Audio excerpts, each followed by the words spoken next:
Welcome to The Author Next Door, where hosts Angela Haas and Cassie Newell chat about the wild world of writing and publishing. Join them for weekly episodes and special monthly guests. Pull up a chair. The conversation starts now. Hello, and welcome to episode 9 of The Author Next Door. I'm Angela Haas, and I'm here with my co-host, Cassie Newell, and this month we've been talking about networking. This episode, we have a very special guest, K.S. Barton, and we are going to focus our attention from talking about networking face-to-face to building your community and finding your people online. K.S. Barton writes historical fiction and fantasy stories of love and adventure set in the Viking Age. The author of several novels, she explores themes of family, honor, strength, all within the backdrop of Norse society. And when doing research on Norse mythology for a teaching project, she discovered the Norse sagas and immediately knew she wanted to write fiction about Vikings. K.S. also co-hosts a podcast, Shield Maidens, Women of the Norse World. She has an MA in Humanities with a focus on literature, history, and has always loved to learn about history through stories. Welcome, Kim.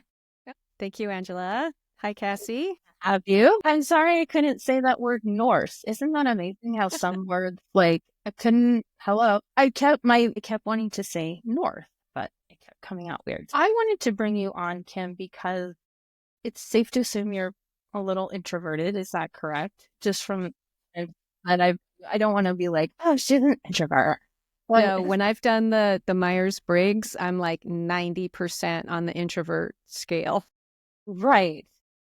Kathy is more ambiverted. I'm more extroverted. So we were representing all sides of that coin. But yeah, it's interesting though. You have such a community of support online. I know that you're in a critique group you've been in a few critique groups here and there. And that's another question I want to ask you, how you actually leave a critique group that's not serving you, because we were both in one that didn't serve us. And we've both been in one separately that wasn't working out for us and have shared that experience. But how did you start? Think of when you started writing. You didn't probably know many people, and now you have a community that is so supportive. Can you walk us through that process, what that was like? Yeah. Well, when I first started writing, like a lot of us, I had no idea what I was doing. I thought just because I'd been writing stories and reading stories since I was a little kid that I could just write a novel, right? Like, how hard can it be? I'll just write a novel. Yeah, but I never finished anything. I would dabble in, I'd write a story here. I'd have some random idea here. I had ideas for like fantasy stuff, or I even dabbled in women's fiction for a little while, like trying to write something in there, but nothing really stuck. And so like as you said in the bio, when I was working on some nonfiction stuff, I came across Norse mythology, and it was like, oh my gosh, I've come home, right? This is the genre I'm going to write in. This is the time period I want to write about. But I still was just all by myself, right? I didn't have anybody. And a friend of mine who had started out writing fan fiction and had written, how many novels had she written? A couple, at least 2. Maybe she was working on her 3rd. She invited me to be in a critique group with her. And so I did that. I didn't even have my first novel. Even I maybe had a general like idea of what I wanted to do, but I didn't have like anything written down. And this was like, I was in my late 40s when this happened. So I'd been dabbling for decades and never getting anything done. And when she finally invited me to be in this group, and this one is in person, yeah, that's when I finally realized that there's a lot I needed to learn. Because they were all like, everybody in the group was like one step, or at least one step ahead of me. And so they all taught me, this, you need to work on this, you have a problem with this, or all those kinds of things. So it really helped me understand that even though I know how to write, I didn't really know how to write a novel. Mm-hmm. And I also learned that I absolutely have to have external accountability. Yeah. I can't just sit down and write without, or I couldn't then. I can now, but I couldn't then without actually turning something in to other people. I needed other people to be counting on me to turn in a chapter or a scene or whatever. How did you start meeting people online? Like, I know Kathy Spader she was the one that brought me into some of your groups. And I mean, how did you find her? I found her on Facebook. Oh, I And met Kathy through Jay Thorne's group. What was okay, so it the was Jay author Thorne's life group. community? Was that what it was Yeah, called? okay. All right. And is that kind of the first group you were in? That was the first big online group I was in. Yeah. And I met her through that and we've since really connected. Yeah. But my critique groups are in person though. So I have done some online, but these were in person. Yeah. Yeah. Yeah. Are you in communities that are online at all? Yeah. So I do belong to a group where we meet every morning from it's 9 to 10:30 Pacific time, literally every day. There's no even holidays and stuff. There's always somebody there. And this is mostly just a writing group. Where you just sit down to write. Everybody, you can have your camera on or off, you can't, all that kind of stuff. And it's just a space. It's just this held space for everybody to write on whatever they need to write on. And it's just nice to know that there are other people just working at the same time. I think in the ADHD circle, it's called body doubling, just knowing that there's somebody there working with you. Yeah. And lately, I've also been doing the London Writers Salon.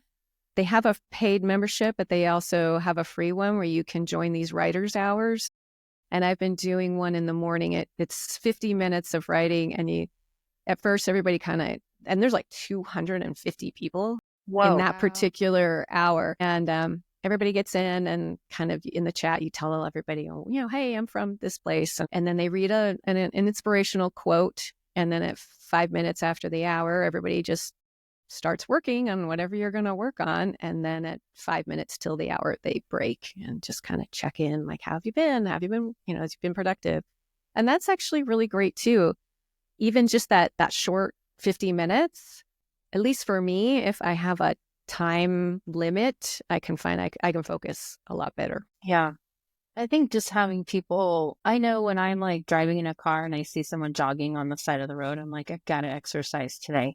I think that's true with writing, don't you? When you see someone chime in, I'm going in the writing room and you see that notification in your group and it's I better get in there or I got to do some writing or something. It really motivates you. I don't know if that's you, Kathy, or, Ken, you could both answer. Do you find that motivating? I do. Yeah, absolutely. And it's just when I know that it helps to build that habit. So if I know that there's going to be writers, either, the London Writers Salon or my other more private group, if I know there's going to be people there from this time until this time, it's just really, it is really motivating. Okay, if there's going to be other people there, I'm going to sit down and I'm going to do it. And then it's I've been doing this it's been over 4 years in this one group. And it's this is the time that I write. So it's I hate to say it's a job because sometimes it is and sometimes it isn't. But, it's and I think there's something to your creativity coming to you when you're in the same place at the same time as much as you can be. So if I'm at my desk every day from either 9 to 10:30 or 10 to 11:30, depending on the time difference. Yeah. Then I think my creativity is just okay, this is the time we work. Yeah, I think I'm a little bit in opposition. So I like being around people, but I like writing when I have the time to write. And it's usually not when these things are going on. So I go back and forth. I like for my significance, if I'm talking Clifton strengths and my relator, I like being around people, but at the same time, I like the discussion pieces more than I like just doing sprints. I've learned for myself and I like knowing when I'm pushing other people and maybe that's the coach in me, but for myself, I just have a hard time because a lot of times I dictate in order to get words down and that's just not an environment that's helpful most of the time to do that. So just a little bit opposite. And also I'm kind of a weekend warrior. So it's not an everyday thing for me to write. I've set up my schedule to do that. to make it an every. I don't work until the afternoons on the days that I work. So I have those mornings free every day, most days. That's nice. Yeah, I think it's about finding what's right for you and what's motivating. But what are some tips? Because I read this all the time just on social media posts and things, and I see it actually in a lot of authors' acknowledgments. Like they often start their acknowledgments with writing can be a lonely business. How can people, if you're just out there and you're starting, how do you think they can find, how did you find Jay Thorne's group? That's a good question. I think I might have seen him on like one of those writers summits where they have a lot of different speakers. Yeah. He also had a podcast at the time, and maybe I don't know exactly how I came across it, but it was just one of those things. Like all of a sudden his name was popping up and I was seeing him and hearing him places. And I think that's when I joined the community. Yeah. But if you were looking for some kind of a group, I know some people will do things like just kind of put it out there on some random group. I'm looking for critique partners. And honestly, I don't think that's a great way to go because you just never know what you're going to get. Or you might be writing your third book or something and you might end up with somebody who hasn't even started writing their first book and you're not in the right places or the same place. You just never know what you're going to get, how committed they are, and all of those things. So I would recommend joining some of these online groups and then participating in them and then getting to know people organically and then finding like, oh yeah, I get along well with this person or this person writes something similar to me. So maybe we're going to meet and have a little critique group or something like that. And you just kind of throw it out there. I don't know. It doesn't sound like a recipe for success to me. Yeah. Cassie, we're both in Sasha Black's Rebel Authors. I joined because of the podcast. I think, is that how you? Yeah. I found her actually where she was a guest on someone else's YouTube channel. And there was a bunch of interviews and I saw her and I was like, oh, let me check this out. Actually didn't know about her podcast directly until I started snooping. So you just become a snoop when you become a writer to find the groups and where you might fit. But originally I went to a local community as well in my area and we would meet in person. This was like in 2014 and 15. And it was great. But the problem I was having was that there was a small section of the critique group that knew anything about young adult fantasy. Everyone else was writing like war and military things. They were older men and it was just a division. And some of them were really harsh in their critiques. Like people sometimes would walk away crying. It was ridiculous. Why? Yeah. And so, and when you're new and you're thinking, oh, but they're published or they have this, you put them on a pedestal until you kind of get a little weight under your belt and you're like, oh, they're full of shit, because at some point, your genre better than those who are not in it. So I've had good experiences and bad experiences, but I think how Angela and I met in this one group is that there's just good camaraderie. Everybody is just super supportive, which is the exact opposite of where I had been. And then, I've also been online with other local groups that I adore, but everybody was in such a different place. I didn't always feel like I fit in, whereas other places I did. I don't know. I think it's a lot of trial and error, but I'm kind of curious, Kim, can you share a turning point or a significant moment when your community played a crucial role in your writing journey besides getting down words? Because it sounds like it really motivated you. Yeah. Yeah, definitely. I don't think I would have gotten my first book written if it hadn't been for my critique group. But one time that was really pivotal was it was one of my local groups, and my group we'd read through my book, chapter by chapter, each week I did submit a chapter or two. And then when it was all done and I'd done some revisions and I sent it to one of the members who I asked to do like a beta read from, just start to finish. And when she finished it, she came up to me and she said, I'm sorry to tell you, but I don't like your main male character. And I was like, eesh, he's the main love interest. He's the main character. This was the second book in a trilogy. And I was like, you kind of have to like him. And I was like, oh no. But I thought, well, I'll just do some tweaks and fix it. And so I went through and I read through it and I realized that she was right. She was absolutely right. This whole subplot and this extra character who in it made him unlikable. And so I had to basically scrap a bunch of that book and basically do a page one rewrite. And it's like, that was not what I wanted to hear from her, but it made it better. It made it so much better. And I'm grateful to her that she felt comfortable enough to be just really honest with me, with her feedback. She wasn't mean about it. She wasn't trying to bring me down or take me down a peg or anything. She was really like, I'm really sorry, but he's not working for me. So it was painful. It was a really painful experience and it was time consuming. And if it hadn't been the second book in a trilogy, I might have just abandoned the book because I actually had to rewrite it again because it still wasn't hitting the way I wanted it to. But wow, it happened to me but I had 3 beta readers all say the same thing.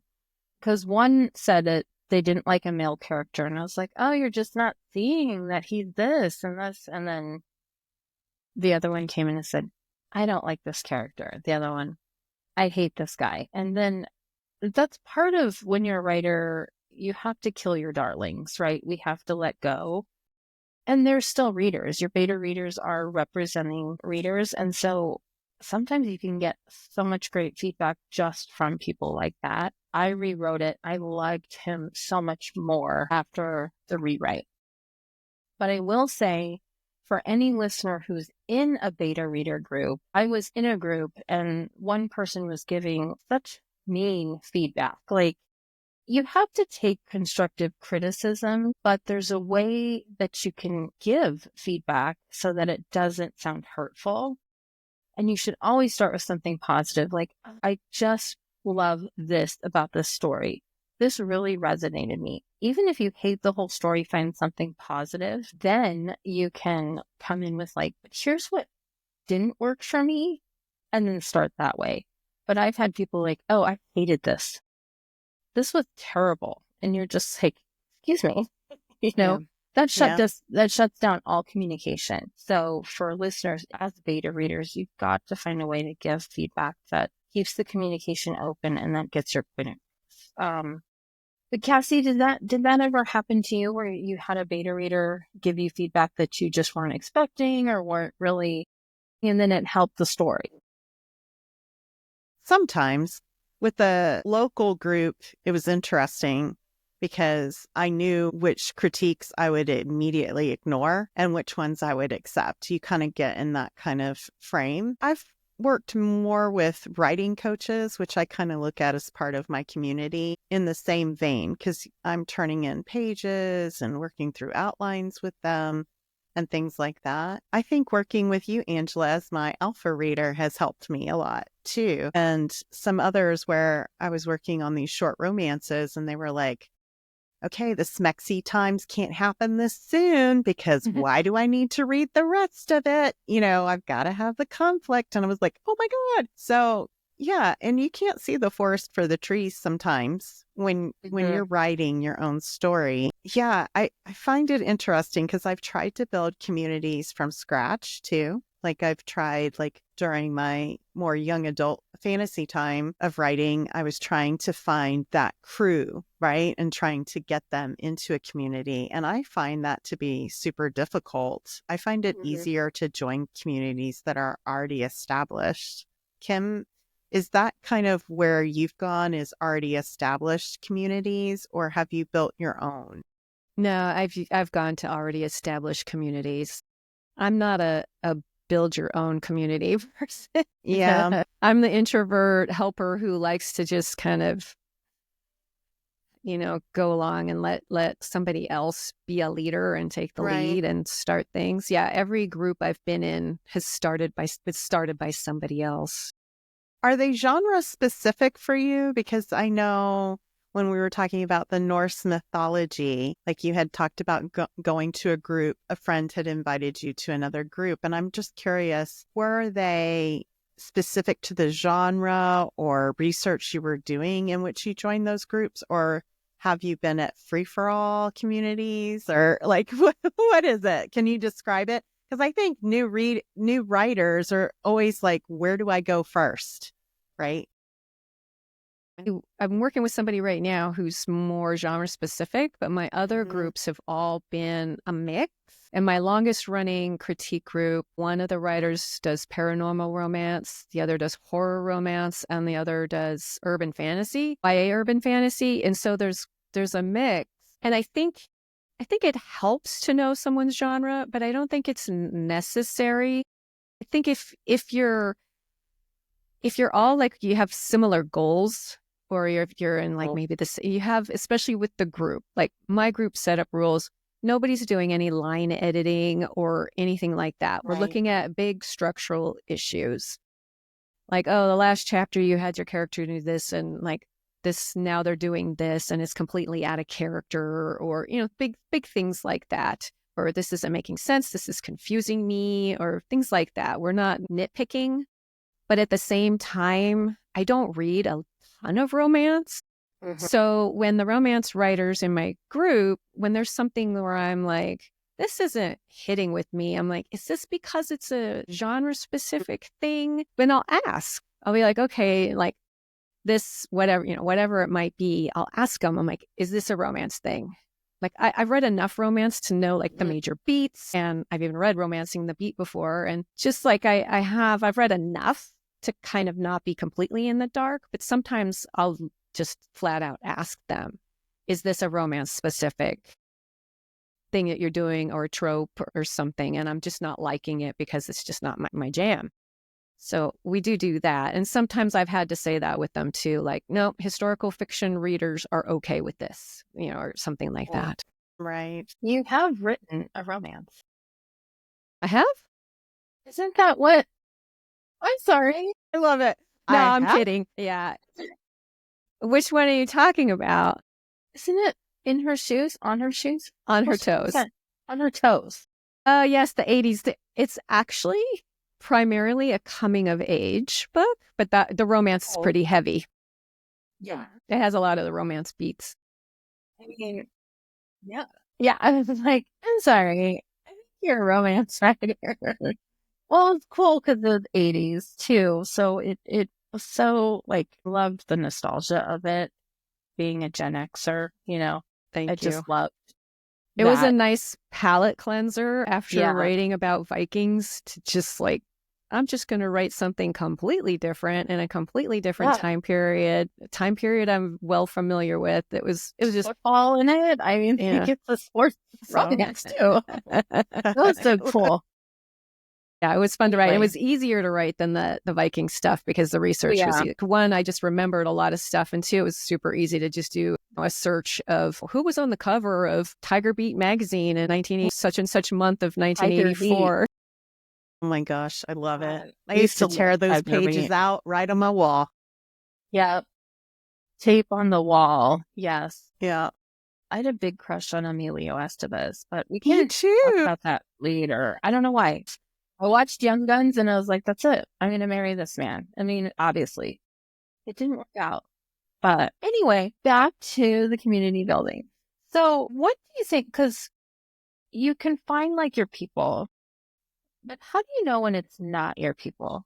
Like, how do you know when something isn't serving you, and listening to that? Because there's been times that I've stayed in groups way longer than I should have because I don't know why we feel guilty all the time. Like maybe it's like Catholic guilt in my Italianness, but it's also like, I don't know how to leave and not be weird because you still like in business too, but I think in writing, like don't burn bridges. You never know who's going to pop up in somewhere. You're going to interact with this person. Everyone, talks, the circles are still small. So how do you leave a group with a little grace? We have that sunk cost fallacy, that we I put a lot of group effort into this group, they're reading my stuff, I'm reading their stuff. But I think you need to think about the cost of staying if it's not okay. because sometimes that cost can be catastrophic. Because I was in a group once, and one of the people this was a long time ago when I was first starting. She could just be downright mean. And her feedback often felt like she just wanted to take me down rather than help me and lift me up. Yeah. And there were times where I would leave those groups crying. I remember one time, coming home and lying in the bed and being like, I'm a terrible writer. I should never write again. What am I doing? And that kind of thing. And that could have been the day where I just quit, right? But I don't remember why I didn't. Probably somebody else in the group gave me a pep talk. But yeah, so I didn't leave that group. That person ended up leaving the group for some other reason. I should have. I look back and I think, yeah, that wasn't okay to leave feeling like I was a terrible writer and I shouldn't be doing this. But at the time, I was still just a baby writer and I didn't know that I shouldn't put up with this. So I think you need to think about the cost of staying if you're going to stay. Or if you're in a group where you're putting a lot of effort into reading other people's submissions and they're just not reciprocating, either not reading yours or just kind of half-assing it. And it's just like, well, why am I putting in the time and effort when you're not? That's so good. I don't know, just say it's not right for you. It's not working out. I don't think you need to go in unless somebody really wants to say your criticism is just too mean-spirited. But for me, I'm kind of a coward. I hate confrontation. No. So I would just probably say like, this just isn't working out. And I would, just leave that way. Like you said, you don't want to burn a bunch of bridges and just leave that opening. Cassie, what do you think? Have you ever had to leave a group that wasn't working? Yeah. Well, I'm a little ballsy. And a little sassy. Yeah, but at the same time, I also was raised to respect my elders, so it always like killed me a little bit inside sometimes. I feel like you get to a point where, as you said, it doesn't serve you anymore. The value just sinks, and it sinks your motivation and energy. And I noticed that when something isn't bringing up my energy and I'm just dreading it. And it was like always an hour drive in and an hour drive home. It was just too far away too, even though there were people I adored and I still keep in contact with, but very briefly. It's just, I think you just realize when it doesn't fit you anymore. And you just really have to think of yourself and what your goals are. Because some people's goals in those groups are not your goals. And I think you have to come to realization of that and then find the like-minded people that you can still stay in touch with. And it can be a little lonesome and it takes a while. I mean, I'm talking 2014 and here it is 2025. And it's taken me a long time to find those people I feel comfortable in talking with and reaching out to. And I'm still discovering new people with me and around me. So I think you just have to be open to it. And creative souls, we are a quirky bunch. So it's never a straight shooting kind of, this is an accountant conference at all. I mean, they're all types of walks in lives. And you've just got to be very flexible, but know who you are and what you need and what your goals are. I think accountant conferences get wild though. Yeah, maybe. I haven't heard of any. Have you? Yes. Actually, that's a whole other podcast. Okay, but yeah. I was in a group too that was frustrating because we weren't at the same level, which is, as long as it's close, you can always help other people. But there was a person in the group that would never take the advice of everyone in the group. They just never changed. It was the same document for weeks. It was the same. It was same issues. They weren't seeing it or they weren't willing to if 4 people are saying, hey, this is what you need to adjust, you might want to listen to that. And it got frustrating because I felt like I couldn't help this person and their comments weren't helpful to me. And so it's like, I'm also putting in work and trying to be helpful. If you're not willing to listen, and if you can't take criticism for listeners out there, then maybe being in a critique group it's not the right time for you, because you've got to give and you've got to get, and that's how the balance goes. So, Also, yeah. you really do, even if your critique partners or your beta readers aren't being mean, you still have to develop a thick skin. Because, well, like, my one beta reader telling me, I don't like your character. And I had to, that hurt. Like, that wasn't easy to hear. I'd put a lot of time and effort into writing that book. It was a full novel. And to realize I was going to have to totally rewrite it. And that hurt. But at that point, I was like, okay, she means well. She's trying to help me. Any kind of beta, I mean, like Cassie said, I had like 3 different people. Oh, no, that was you, Angela. Tell me, like 3 different beta readers tell me something about one of my characters. It was all the same thing. And I went, okay, if 3 beta readers are telling me the exact same thing, I've got to fix this.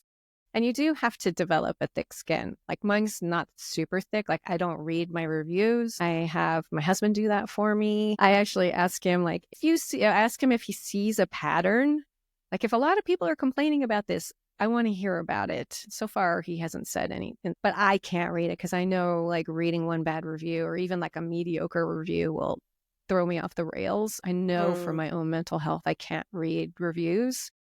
So he'll send me some nice ones, and then he just keeps track. And so far, there's nothing like, oh yeah, everybody's complaining about this or whatever. So the critique groups do help to develop that thick skin if they're coming from a place of trying to help you. The people who are just trying to be mean and take you down, they're not helping you develop a thick skin. They're just tearing you down. And just run away as fast as you can. Even if you're a first-time writer, don't put up with that. Yeah. Absolutely. Great. This was really good.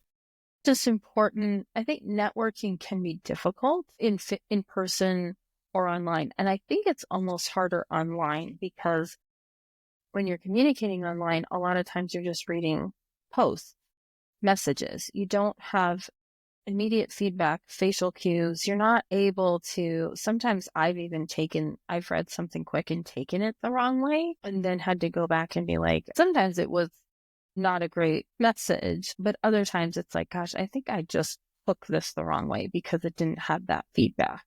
So I think that's part of that thick skin, is understanding that when you're communicating online, you don't have the other cues that tell you how someone's feeling.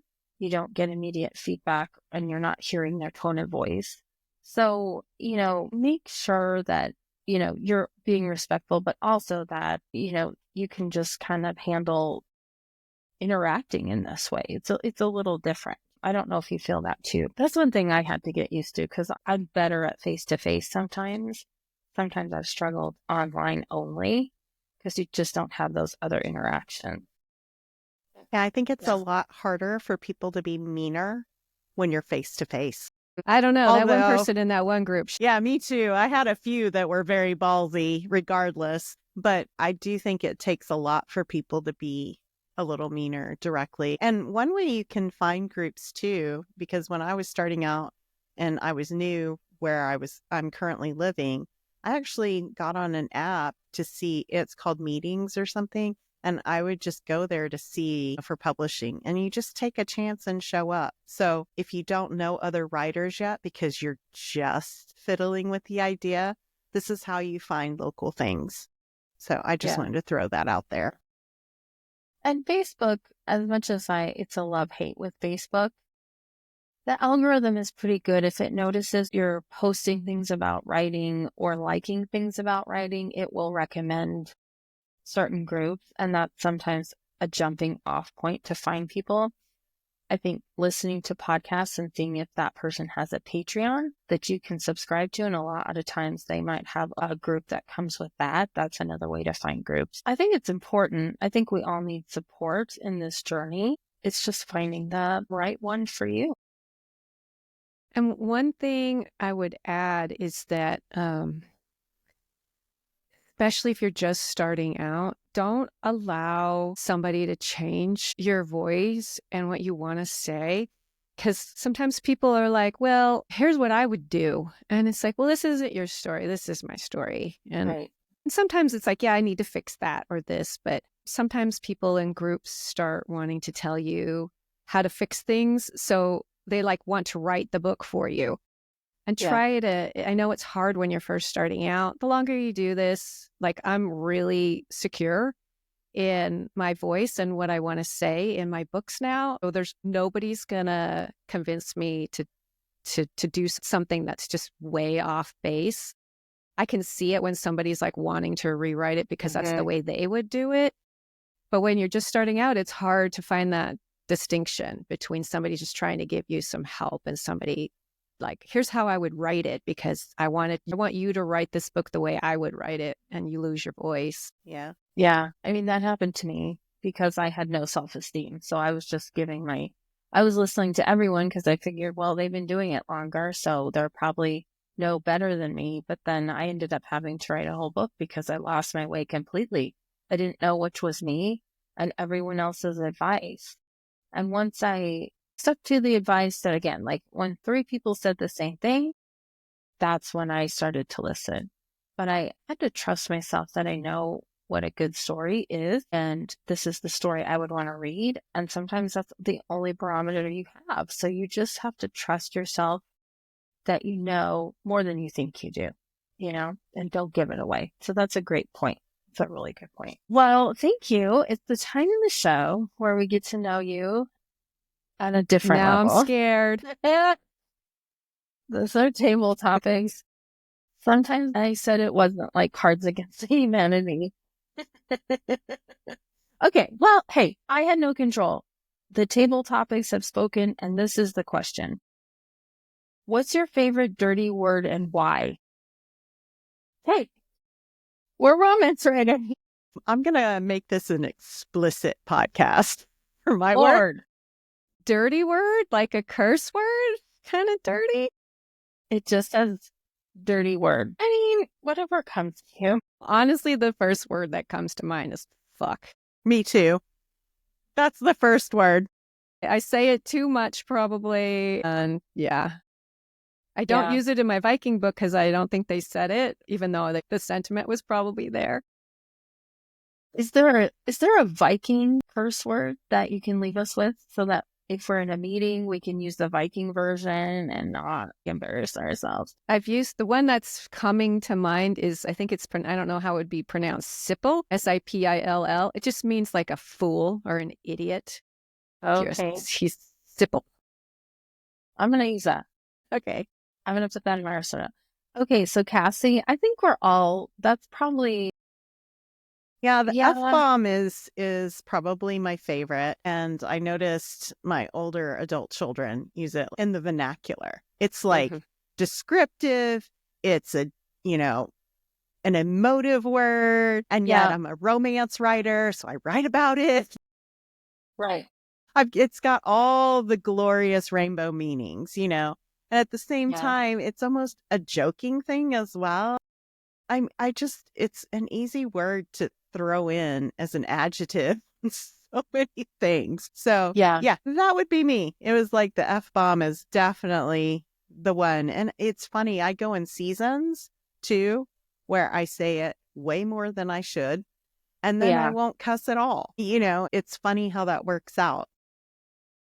I'm saying it a lot right now. So yeah, it's a season for it. There's a season for it. I'm just saying. But yeah. So Angela, what? Yeah, I think it's the same. If that's the one that I just kind of use, I don't really have. Sometimes if I'm on a roll, I'm swearing. Like if I'm like worked up about something. But I've used it. I have some of those peppered in because I think that's part of people swear. That's part of dialogue, But I've read where romance readers like. Certain ones, if it's truly like every line it gets tedious for people. Yeah. So, but yeah, that's my go-to. I guess that's a dirty word. I think we just like swear word instead of like, you can get really dirty, like dirty words. I know that if some of our friends were on this podcast, they'd take this to a different level, and we are not today. Okay. Well, I was trying not to. Yeah. No. Hello. No.